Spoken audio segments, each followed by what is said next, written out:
नमस्कार दोस्तों, स्वागत है आप सभी का हमारे प्रोग्राम जिंदगी बने आसान में। दोस्तों, हम बात कर रहे हैं होलिस्टिक वेलबींग की। हमारी एक बहुत ही कमाल की सीरीज चल रही है। इसके अंदर में हम जान रहे हैं कि किस तरह से एक तरफ तो हम हेल्थ कॉन्शियस होते जा रहे हैं, दूसरी तरफ हमारी आसपास बीमारियां बढ़ती जा रही हैं। इसके आंसर्स ये क्यों हो रहा है, हम इसके बारे में जान रहे हैं करमजीत सिस्टर से। आइए उनसे बातें करते हैं। Om Shanti sister, welcome to our show. Om Shanti. Sister, आपने पिछले एपिसोड में बात की थी कफ के बारे में, कफ प्रकृति के बारे में। हमने बहुत ही कमाल के तरीके से जाना कि किस तरह से ये एक बहुत बड़ा प्रकृति का बहुत बड़ा रूप है, जो अगर हम सही तरीके से अपनी ज़िंदगी में लाए तो हमारी पूरी ज़िंदगी बदल सकती है।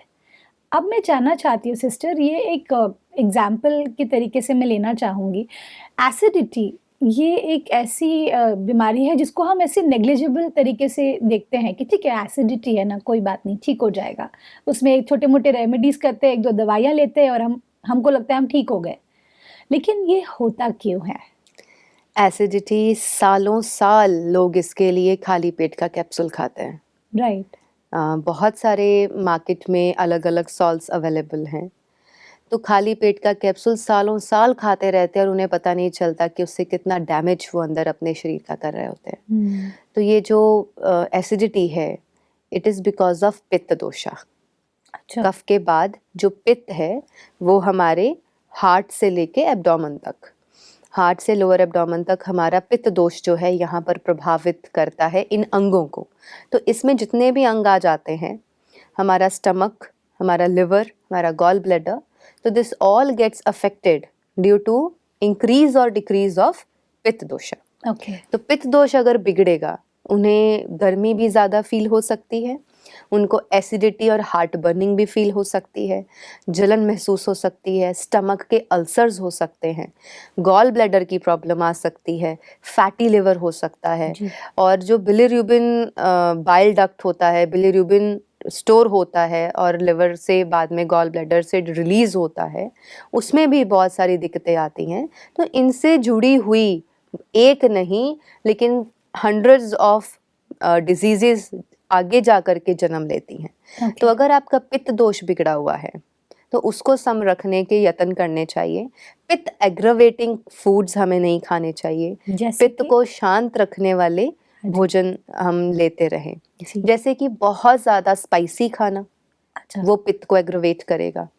बहुत ज़्यादा पिकल्स लेना, बहुत ज़्यादा ग्रीन चिली, रेड चिली लेना, या मैदे वाली फूड आइटम्स लेना, या बहुत ज़्यादा ऑयली और फ्राई कर के जैसे पकौड़े हो गए या समोसा या कुछ भी ऐसा, मतलब कि जो आप बहुत ज़्यादा मात्रा में या डेली बेसिस पर, कईयों को आदत होती है कि वो टिक्की हो गई, ये सारी चीज़ें जितनी भी तेल में तल करके ये चीज़ें बनती हैं, तो दैट इज़ पित्त एग्रवेटिंग। ओके। तो जिनको ऑलरेडी शरीर में पित्त एग्रोवेटेड है, उनको पित्त दोष को शांत करने के लिए पित्त को सम रखने वाली चीज़ें लेनी चाहिए। और आयुर्वेद में वाग्भट जी ने सबसे उत्तम पित्त को सम रखने के लिए बताया है गाय का देसी घी। अच्छा जी, देसी गाय का देसी घी अगर आप हर रोज़ अपने दोपहर के भोजन में 1-2 चम्मच ऐड करके लेते हैं, आपका पित्त जीवन भर शांत रहेगा, सम रहेगा।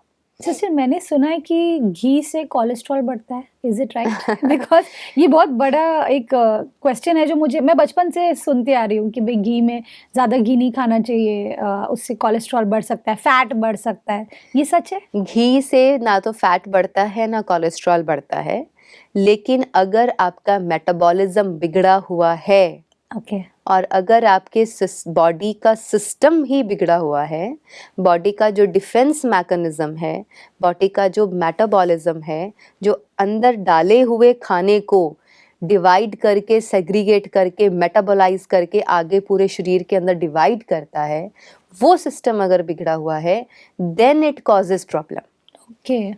अगर सिस्टम ठीक है, आप चाहे उस व्यक्ति को सारा दिन बिठा के घी पिला दो, उससे कुछ फर्क नहीं पड़ने वाला। अच्छा जी, wow. So it's more important कि हमारी बॉडी का defence mechanism, the fighting power of the body, the defence power of the body, हमारी बॉडी का जो अपना एक इम्यूनिटी पावर है, हमारे जो डिफेंस पावर है, जो बॉडी का सेल का डिफेंस मैकेनिज्म है, हाँ जी। वो अगर स्ट्रांग है, आप कुछ भी खाइए, या तो बॉडी उसको मेटाबोलाइज करेगी, या उसको डाइजेस्ट करेगी, या उसको एक्सक्रीट कर देगी। सो अच्छा। There are 3 functions in the body. जो अंदर आता है वो पहले डाइजेस्ट होता है, डाइजेशन होती है, देन मेटाबोलाइजेशन होती है, वो उसको मेटाबोलाइज करता है, डिवाइड करके जहाँ जो जो चाहिए वो डिवाइड होके चला जाता है। लास्ट में जो नहीं चाहिए, जो वेस्ट है, वो एक्सक्रीट होता है। तो बॉडी खुद डिसाइड करती है कि ये इतना मुझे चाहिए, ये नहीं चाहिए, वो एक्सक्रीट कर देगी, वो एक्सक्रीटा बन के बाहर आ जाता है। सो इट्स नॉट कि खाने की ये चीज़ें हमें ये क्रिएट करती हैं, लेकिन वो चीज़ें क्रिएट तब होती हैं जब हमारा सिस्टम बिगड़ा हुआ है। ओके। तब जा कर के हम वो दोष लगा देते हैं, जबकि देसी गाय का देसी घी तो कफ, पित्त और वात तीनों को ही सम रखता है। Wow. And it acts as a lubrication for the body. आपको कभी भी कॉन्स्टिपेशन नहीं होगा। अगर आपकी सभी आंतें स्मूथ हैं, सॉफ्ट हैं, due to taking little bit oils and गाय का देसी घी, तो आपको कभी भी कॉन्स्टिपेशन नहीं हो सकता। जितना अंदर ड्राइनेस रहेगा, जितना अंदर खुश्की रहेगी, उतना कॉन्स्टिपेशन बढ़ेगा। डाइजेशन अच्छा नहीं होगा तो कॉन्स्टिपेशन हो जाएगी। तो this is the reason. Okay sister, ये बहुत बड़ा रिलीफ है मेरे लिए क्योंकि मुझे घी बहुत पसंद है। तो एक spoon ghee is more than enough for every You can person. take 1 or 2 spoons, One but or it two should be देसी गाय का घी। देसी गाय का। Yes. जी। जो बफलो का घी होता है, बफलो के दूध से, भैंस के दूध से जो घी निकाला जाता है वो वाइट होता है। भैंस का दूध भी वाइट होता है। आयुर्वेद के अनुसार जो भी चीज़ जितनी ज़्यादा सफ़ेद होती है वो हमारी बॉडी की प्रकृति के ऑपोजिट होती है, अच्छा। And it's harmful. इसीलिए गाय का दूध थोड़ा सा पीलापन होता है उसमें, और गाय के दूध से बना हुआ घी भी अपनी नेचर में पीले रंग का होता है, हल्का हल्का सा उसमें येलोविश कलर होता है। राइट। तो इट इज़ वेरी हेल्पफुल और वेरी बेनिफिशियल, खासकर छोटे बच्चे, बुजुर्गों के लिए, बड़ों के लिए, सबके लिए अच्छा है। आयुर्वेद में तो उसको अमृत माना गया है घी को, गाय के दूध को भी। तो इसलिए वो निश्चिंत होके ले सकते हैं, 1 से 2 चम्मच आराम से ले सकते हैं, खास करके दोपहर के टाइम में। सुबह कफ है तो मक्खन लीजिए, दोपहर में आप घी ले लीजिए, इसको बहुत इजीली यूज़ कर सकते हैं। जी। तो सिस्टर, भैंस का जो घी होता है वो सही नहीं है हमारे लिए बिल्कुल भी? वो सिर्फ पहलवान यूज़ कर सकते हैं, जो पहलवानी करते हैं, कुश्ती करते हैं, अच्छा। क्योंकि उनका शरीर की बनत ऐसी है और उनका वर्क ही इतना ज़्यादा जोर वाला है, सिर्फ वो उसको पचा सकते हैं। अ नॉर्मल ह्यूमन बीइंग उसके ऊपर 400 किलो की भैंस का दूध 40 किलो के व्यक्ति के ऊपर इतना भारी पड़ेगा, आप खुद ही सोच के देखिए। I am sure. गाय जो है वो उसको माता कहा गया है आयुर्वेद में, और वो सर्वोत्तम है, देसी गाय। राइट। वो हमारे लिए हर तरह से बेनिफिशियल है।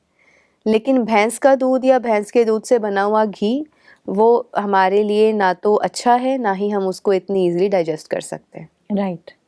सिस्टर, एक और चीज़, जैसे पित्त की बात हो रही है, जब भी मैंने सुना है ये शब्द, तो मैंने सुना है कि ऐसा लगता है कि वॉमिटिंग की सेंसेशन आ रही है, एंड देन पीपल वॉमिट कि भाई मुझे पित्त हो गया है, इस वजह से मुझे वॉमिटिंग हो रहे हैं। तो वॉमिटिंग कैसे कनेक्टेड है पित्त से? I wanted to know. अगर वॉमिटिंग को समझिए पहले, हाँ जी। Vomiting is not a disease. अच्छा। Vomit is what? जब हमारे अंदर भोजन हमने डाला, जी। पेट में गया, वो पेट ने एक्सेप्ट नहीं किया, हमारे इंटरनल सिस्टम ने उसको एक्सेप्ट नहीं किया, या उसने कोई एलर्जिक रिएक्शन कर दिया, कोई इन्फेक्शन क्रिएट कर दिया, या वो हमारे अकॉर्डिंगली हमारे अनुकूल नहीं था, तो हमारी बॉडी उसको उठा करके एमिट करती है।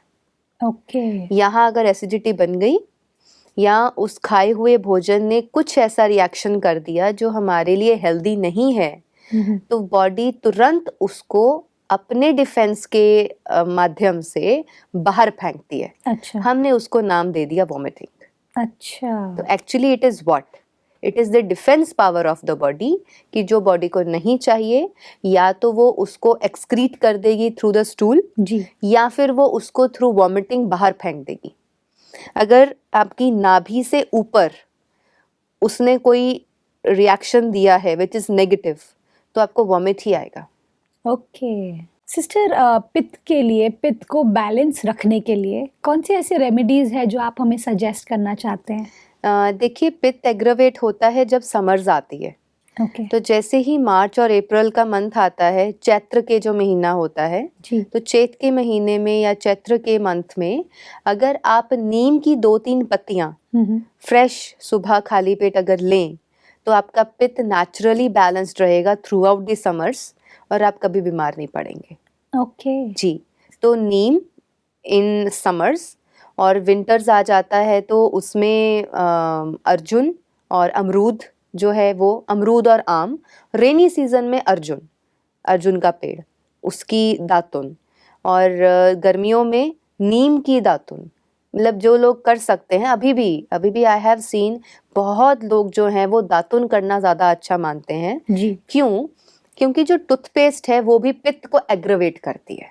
अच्छा जी, और जो नेचुरल दातुन है नीम के पेड़ की, या फिर जैसे ही विंटर्स आएंगी तो आप अमरूद और आम के पेड़ की ले लो। जी आपके पास रेनी सीजन अगर आता है, रेनी सीजन में अगर आप हैं कहीं पर भी, तो आप वहाँ पर अर्जुन का जो पेड़ होता है उसकी जो छाल होती है उसका दातुन कर सकते हैं। जी तो अगर आप नेचुरली यूज करते हैं जी तो आपका पित्त एग्रवेट नहीं होगा, ओके टूथपेस्ट से एग्रवेट होगा। इसके ऑल्टरनेटिव एक और मिक्सचर है जो आप घर में ही यूज बना के रख सकते हैं और उसको डेली यूज कर सकते हैं दंत जी मंजन करने के लिए। ऑयल है, सेंधा नमक है और हल्दी है। ओके ऑयल माना आप सरसों का तेल ले लीजिए, सेंधा नमक ले लीजिए और चुटकी भर थोड़ी सी हल्दी ले लीजिए।